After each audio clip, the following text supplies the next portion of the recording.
right? Thanks.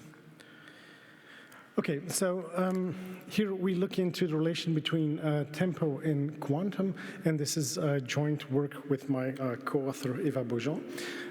So there's been a lot of talk also in the conference the last couple of days on fertility postponement, and that, of course, is a process that has been going on for nearly 50 years now in many countries. Am I pushing the right button?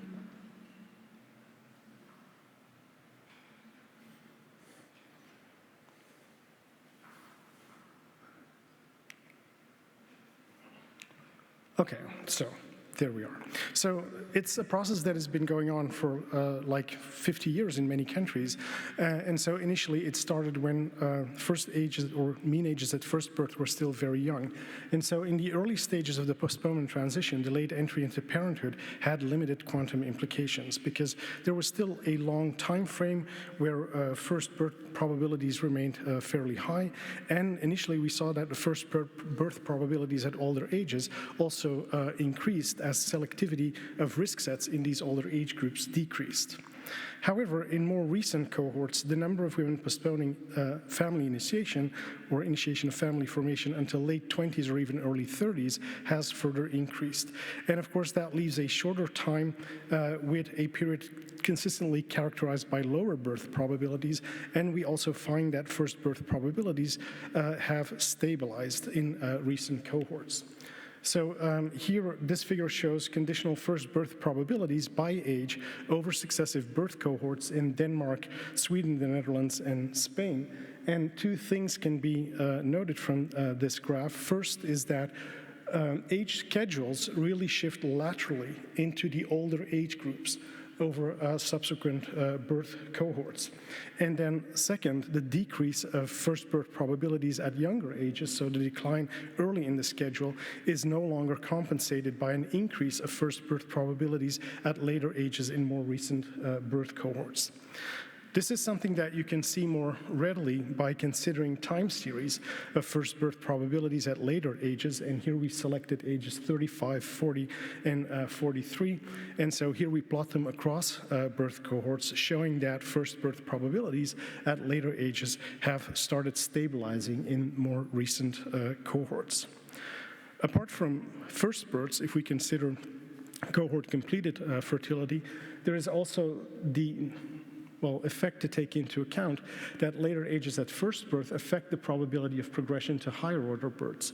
And an increasing age at index births affects both the mass and the shape of first or birth probabilities for higher birth orders. And of course, if we postpone to older ages, then the margin to further compress birth intervals is much more limited.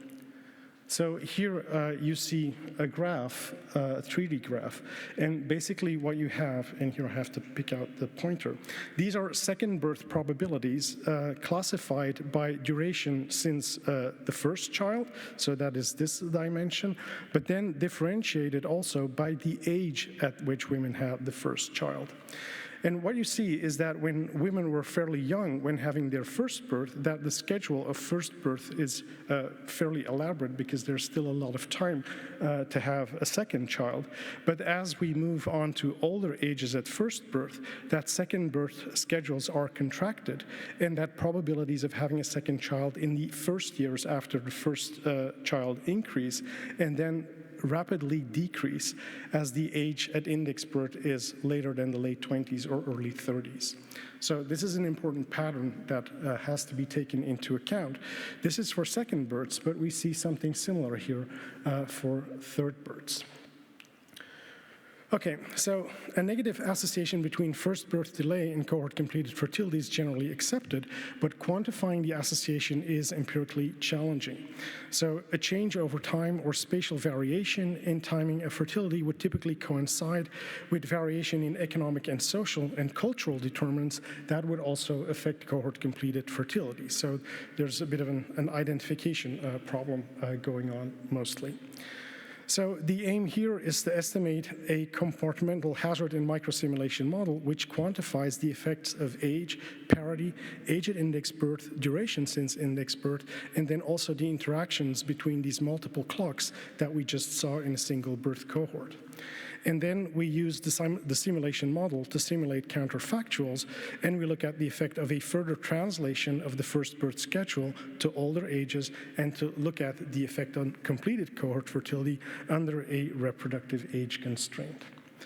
So we use Belgian census and registry data for the cohort 1970-1972 that was observed until the end of December 22. So we have the complete fertility history. And this is a cohort where women had on average 1.73 children per woman, with a modal age of the first birth probabilities at 29 years.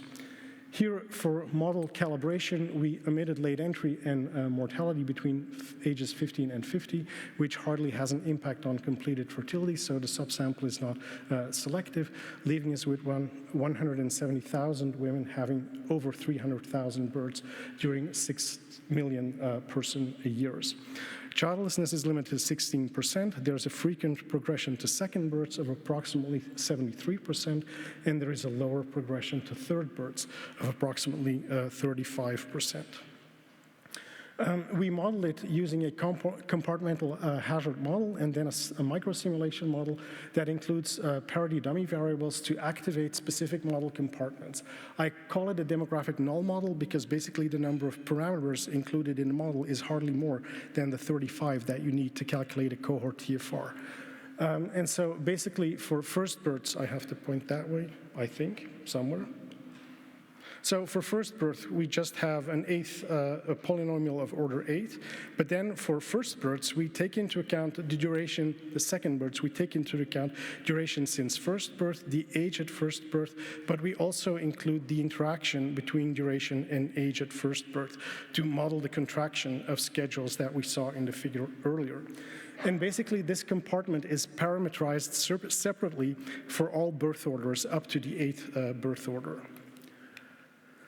Okay, so to assess the importance of first birth delay for cohort completed fertility, the microsimulation model also includes a maximum schedule of conditional first birth probabilities that we drew from first birth probabilities from the human fertility database. We did that in 2 steps. First, we looked at maximum schedules within countries, and then we looked at maximum schedules across countries, and that maximum schedule sort of represents the current age constraints that we find on first births in countries with advanced postponement included in the human fertility database. And we find that the maximum schedule mostly takes into account the experience of recent cohorts, Denmark, Sweden, Ireland above age 32, as well as Spain, Denmark, and Norway above age 40.